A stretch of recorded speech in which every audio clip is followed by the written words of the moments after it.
Alright everybody, welcome back once again. Today we're going to be doing something a little different. I've said in the past that I think games can be used for education, so I'm going to show you what I mean.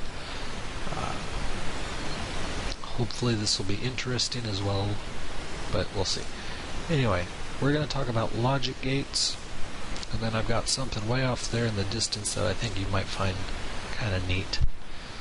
But logic gates are used in computer science and electrical engineering. Really they're used all over the place. So we're going to start over here. This is an I/O gate. These are used as switches. Basically, the most easiest example is a light switch. Turn it on, power goes on, turn it off, power goes off. Simple. Next we have a NOT gate, which is also known as an inverter. There's going to be several variations of inverters here. Basically any one that has an N classifies as an inverter, but this is just the simplest one. So turn the power off, inverter, makes the piston go up, turn the power on, piston retracts. Next we have an AND gate. As you can see, both switches are on. Down is on, by the way. So both switches are on, piston is up. If I turn one of them off, the piston turns off. So you need both switches on for the piston to work. Next we have a NAND gate, which again, as I said, if it has an N, it's an inverter. So both are on, piston's off. So both have to be on for the piston to be off in this case. Next we have an OR gate. Either switch will control it. Same thing with the NOR gate, except that whereas the switches have to be on, one switch has to be on. In this case, both switches have to be off. So in this case, it's either switch turns it off. Over on this side, we get a little bit more complicated. This is an OR gate, XOR gate. If both are on, it turns off. This is called an exclusive OR gate.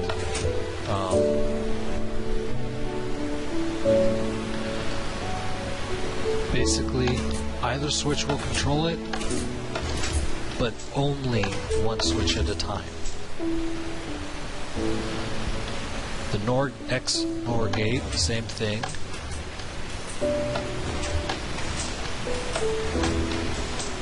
It's either switch at a time, but if both of them are on or both of them are off at the same time, it kicks it into its default position. Next we have a memory cell, which, to be honest, not sure what these memory cells are for. I haven't been able to find any specifics on that. Another thing that's used in electrical engineering are clocks, which you can see here. This is a repeater, and the way it works is it just continues to carry the signal forward. Now this can be used as a clock.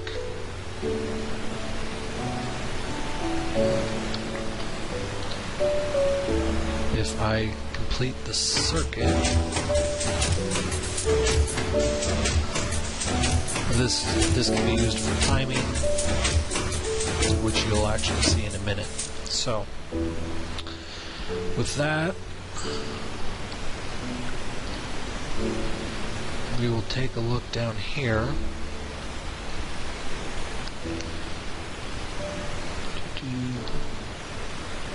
This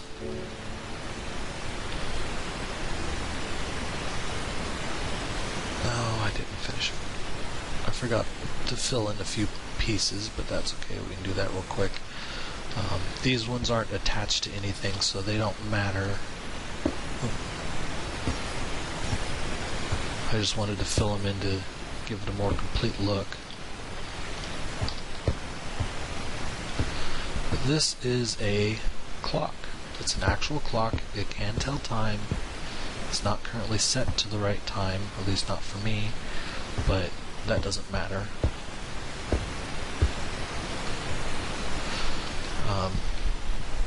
In particular, this is a binary clock. Now, for those who don't know the way binary works,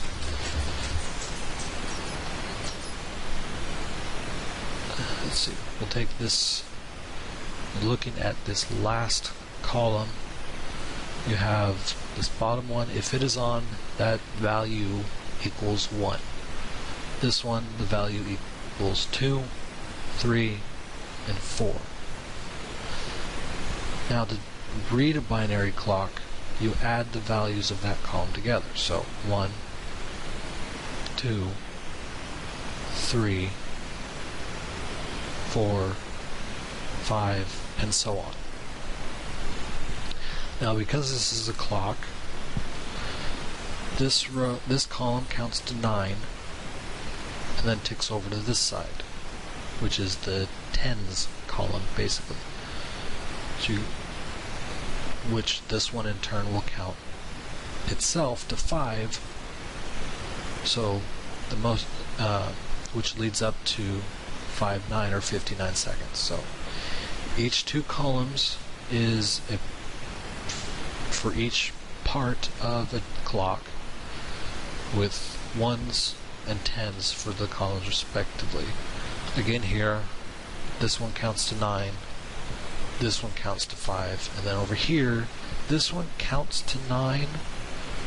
This one actually only goes to 2, so these top ones are actually 1, I should say. It doesn't even count to 2. I couldn't get 24 hours to work, but anyway, so this light will come on at 10 and 11 hours, and then it'll just reset back to 0, which is 12, and it'll keep going through the cycle. Now how it works is a little complicated to look at, but and it's a little dark in here.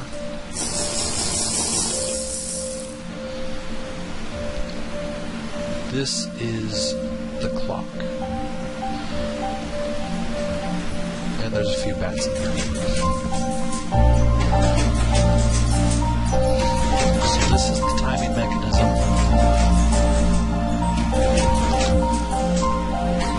Which basically just keeps cycling around. Let me turn that down a little bit.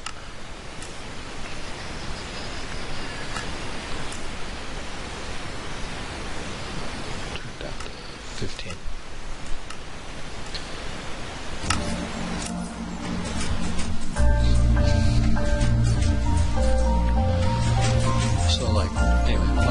This is the timing mechanism. It counts from 0 to 9.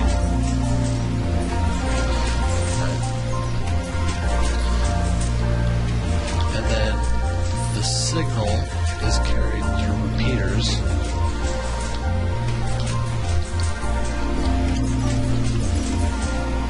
To here.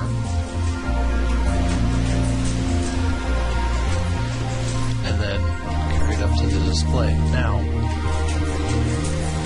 each light is set up to where it triggers at certain time intervals based on what I want to display, and then again the signal is continuous, is carried all the way up. To get to the next digit, whenever this one hits 0, which it will here in a second,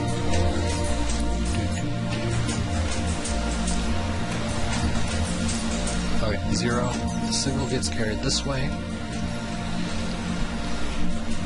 and you will need repeaters through here because of how long this line is. Oh dear.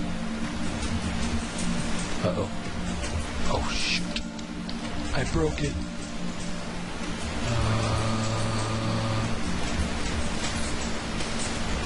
Oh, just give me something to put in there. Oh, not sand. Sandstone.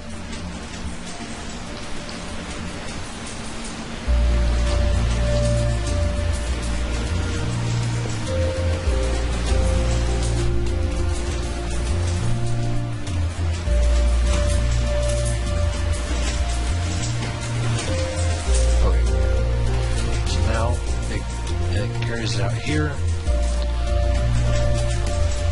which then goes through another counter. This one only goes up to 5 because, as I said before, it only goes up to 59 seconds and then it resets.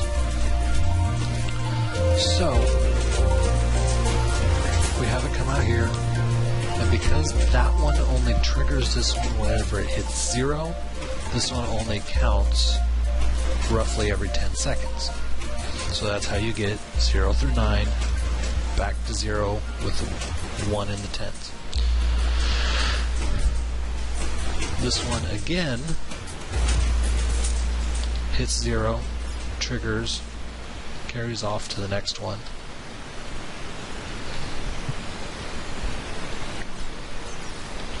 Where we have once again another counter.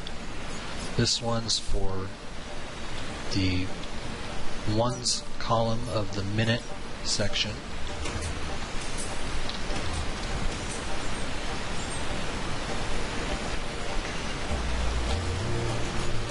The tens column of the minute section.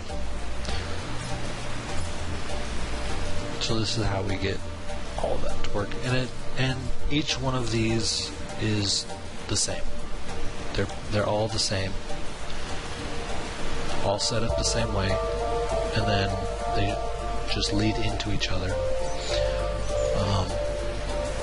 And then again, this one hits 0, and now we get to the hours, which the hours I had to do a little bit differently because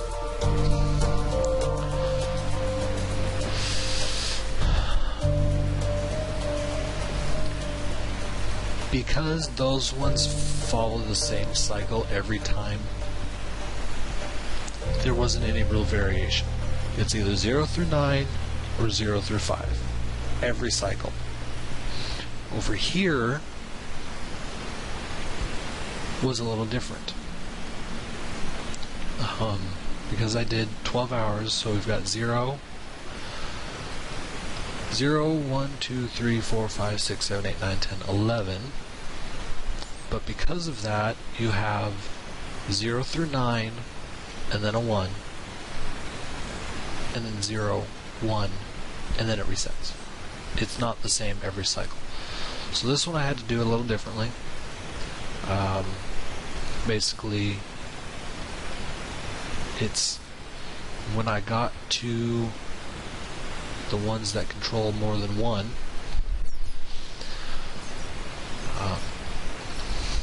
we have 10, which sends a signal to this light,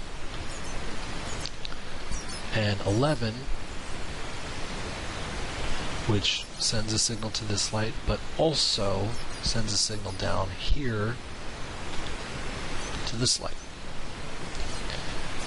And then once that one cycles through, it resets.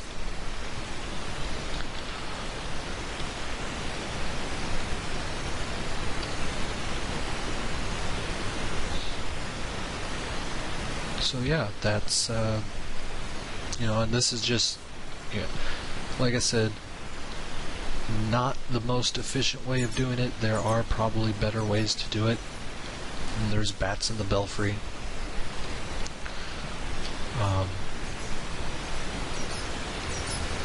But this is basically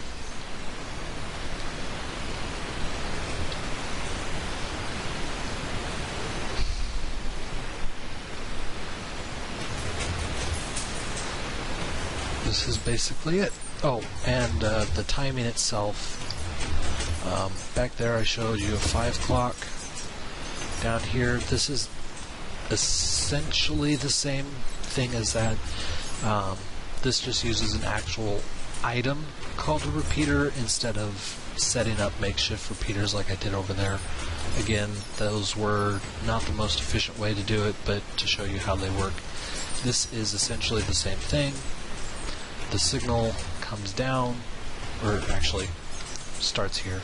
The signal goes around, gets carried to the next one, all the way around. And when it hits here, it sends the pulse signal over into the system, and then it gets carried through.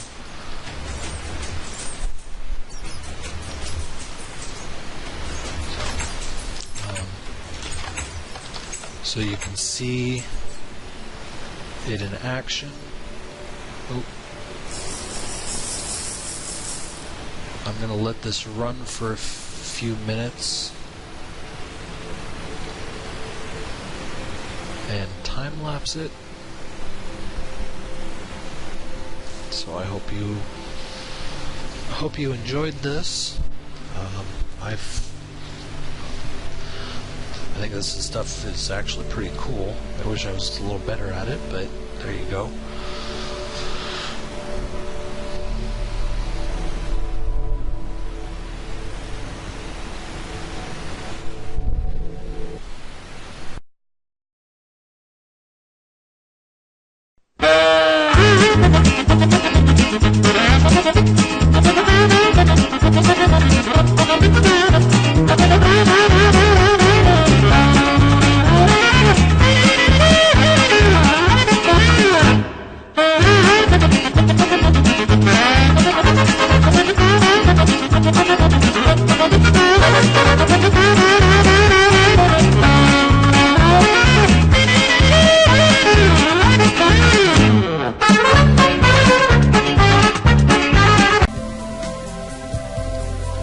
Alright, so I just noticed while recording this that it looked like some of the wiring might have been wrong, so I'm gonna try to figure it out. Let's see, it looked like the 10s might have been a little out of sync, so we're gonna go take a look. Let's see, this is the 1s. This is the 10s down here.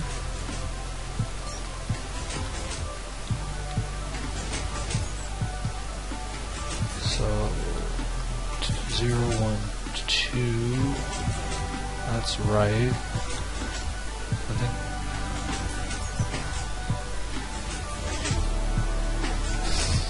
There, that's. Oh, I see. Okay. This is one thing you gotta be aware of with Redstone. You gotta make sure the signal carries all the way down. So I need a repeater. We'll put Redstone there.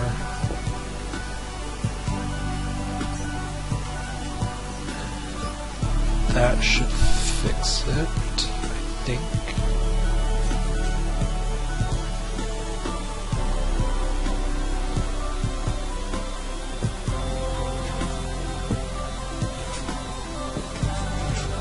Yeah, there we go. Does make me wonder if there's any others that are doing that. So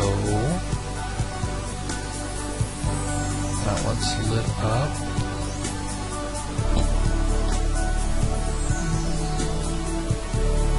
That one's lit up. I don't think I've actually gotten to the hours yet. This basically started at 12, so I've got to get to 1 before that one switches on. But, yeah. Little goof up by me. Should have checked that first, but fixed it. So anyway, we'll go ahead and wrap that up.